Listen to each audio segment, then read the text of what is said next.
ஒரு பூ மன ஸ்ட்ரெஸ் தூக்கும். இன்னொரு பூ பண ஸ்ட்ரெஸ் தூக்கும். ரெண்டும் சேர்ந்தா வீட்ல அதிசய சக்தி உருவாகும். இந்த ரகசியம் பல பேருக்கு தெரியவே தெரியாது.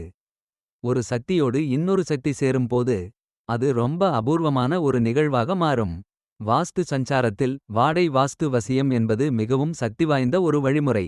இன்று நாம் பார்க்கப் போகும் இந்த பரிகாரம் அழகானதும் அதே நேரத்தில் மிக அதீத சக்தி கொண்ட ஒரு வாஸ்து ரகசியம். நண்பர்களே, இந்த உலகத்துல மிக சக்தி வாய்ந்த இரண்டு மலர்கள் இருக்குன்னா ஒன்று தாமரை பூ, இன்னொன்று மல்லிகை பூ. இந்த இரண்டு மலர்களும் தனித்தனியா சக்தி வாய்ந்தவை. ஆனா இந்த ரெண்டும் சேரும்போது அதீத சக்தி உருவாக ஆரம்பிக்கும். முதல்ல தாமரை மலர் பற்றி பார்க்கலாம். தாமரை பூ இருக்கிற இடத்துக்கு போனாலே நம்ம மனசு தானாகவே லைட்டா ஆகிடும். ரோட்ல போய்கிட்டே இருக்கும்போது ஒரு குளத்துல தாமரை பூத்திருக்கிறதை பார்த்தா எவ்வளவு டென்ஷன் இருந்தாலும் ஒரு நிமிஷத்துக்குள்ள மனசு ஃப்ரெஷ் ஆகிடும்.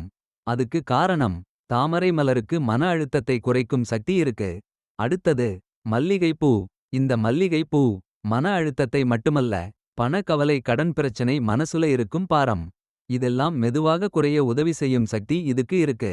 இப்போ கவனிங்க, தாமரை மன ஸ்ட்ரெஸ் குறைக்கும், மல்லிகை பண ஸ்ட்ரெஸ் குறைக்கும். இந்த ரெண்டும் சேர்ந்தா ஜியோபதி ஸ்ட்ரெஸ் கூட நீங்க ஆரம்பிக்கும். அதாவது வீட்டில இருக்கும் எதிர்மறை ஆற்றல் குறையும். பாசிட்டிவ் எனர்ஜி அதிகரிக்கும். மன அமைதி கிடைக்கும். பணப்புழக்கம் மெதுவாக மேம்படும். வீட்டுக்குள்ள ஒரு நல்ல வெளிச்சம் உருவாகும். இப்போ இந்த வாஸ்து பரிகாரத்தை எப்படி செய்யணும்னு பார்க்கலாம். ஒரு சின்ன அழகான பவுல் எடுத்துக்கொள்ளுங்கள். அதுல நல்ல சுத்தமான தண்ணீர் ஊற்றுங்கள். அந்த தண்ணீருக்குள்ள ஒரு நல்ல தாமரை பூ வையுங்கள். அதன் மேல மெதுவாக ஒரு கைப்பிடி மல்லிகை பூ போட்டு வையுங்கள். முக்கியமான விஷயம், மல்லிகை பூ தாமரை மேல இருக்கணும், தண்ணிக்குள்ள மட்டும் போடக்கூடாது. பார்க்கவே ரொம்ப அழகா இருக்கும். இந்த பவுலை எங்க வைக்கலாம்? இந்த பவுலை ஹால்ல வைக்கலாம், பூஜை அறையில வைக்கலாம். படிக்கிற அறையில வைத்தால் பிள்ளைகள் கவனமாக படிப்பார்கள். படுக்கை அறையில வைத்தால் மனம் அமைதியாகி நல்ல தூக்கம் வரும்.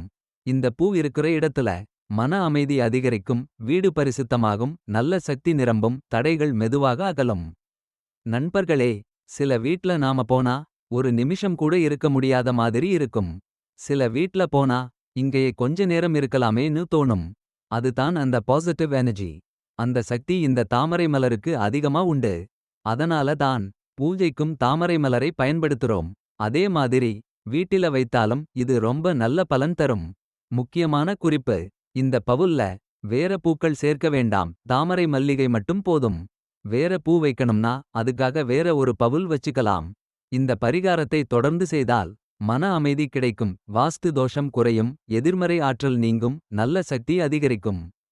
பணவரவு மெதுவாக உயர ஆரம்பிக்கும், நல்ல காரியங்கள் நடக்கத் தொடங்கும்.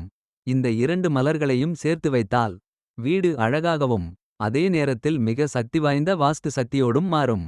நன்றி, வணக்கம்.